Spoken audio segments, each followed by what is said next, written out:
या देशामध्ये प्रत्येक माणूस म्हणजे राजकीय माणूस हा गुलाम झालेला मला कुठेतरी दिसतोय। जी काही विधानसभेच्या निवडणुका झाल्या, विधान परिषदेच्या निवडणुका झाल्या, त्या विधान परिषदेच्या निवडणुकीमध्ये वंचित बहुजन आघाडीचे उमेदवार मतदान असेल किंवा नसेल शेवटपर्यंत त्या ठिकाणी लढले, परंतु काँग्रेसने उभे केलेले उमेदवार हे अर्ध्यामध्ये पळून गेले किंवा लढलेच नाहीत अशी असणारी परिस्थिती आहे। आणि म्हणून इथले राजकीय पक्ष एकंदरीत गुलाम होतात आहेत का अशी एक परिस्थिती त्या ठिकाणी उद्भवलेली आहे।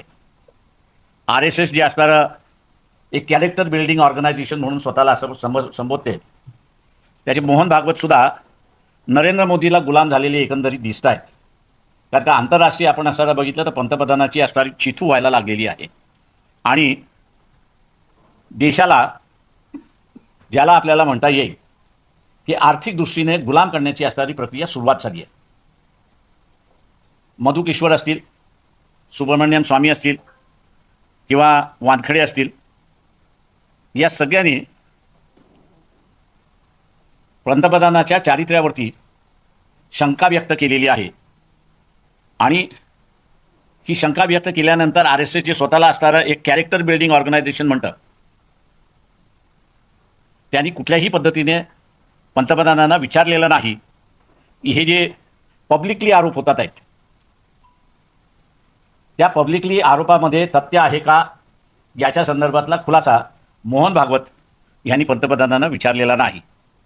ज्या अर्थी ही हिंमत मोहन भागवत दाखवत नाहीत त्या अर्थी मी असं मानतो की नरेंद्र मोदीने मोहन भागवत यांना असणारं गुलाम केलेल्या अशी परिस्थिती आहे आणि पंतप्रधान नरेंद्र मोदी यांना अनेक देशातल्या राष्ट्राध्यक्षाने त्यांना जे पाहिजे ते करून घेतात आहेत अशी परिस्थिती आहे। त्याच्यामुळे पंतप्रधानाचं वागणं किंवा त्यांच्या असणाऱ्या ज्या काही वीकनेसेस आहेत त्या वीकनेसेस एक्सप्लॉइट करण्याचं चाललेलं आहे आणि ते एक्सप्लॉइट करून जे ॲग्रिकल्चर मार्केट संविधानाने ह्या देशाच्या शेतकऱ्यांसाठी आरक्षित ठेवलं होतं ते आता अमेरिकेबरोबरच्या करारनाम्यामुळे जगाला खुलं होणार अशी असणारी परिस्थिती आहे। अशी अनेक उदाहरणं त्या ठिकाणी देता येतील की ज्याच्यामुळे देशाचं आर्थिक संकट हे वाढत चाललंय अशी परिस्थिती आहे। अशा ह्या परिस्थितीमध्ये सामान्य माणूस जो आहे, सामान्य माणसाने आपला आवाज उठवायला सुरुवात केली पाहिजे अशी अपेक्षा मी सामान्य व्यक्तीकडून करतोय। राजकीय व्यवस्था पॅरलाइज झालेली असेल तर लोकांनी पॅरलाइज होऊन चालत नाही, तर लोकांनी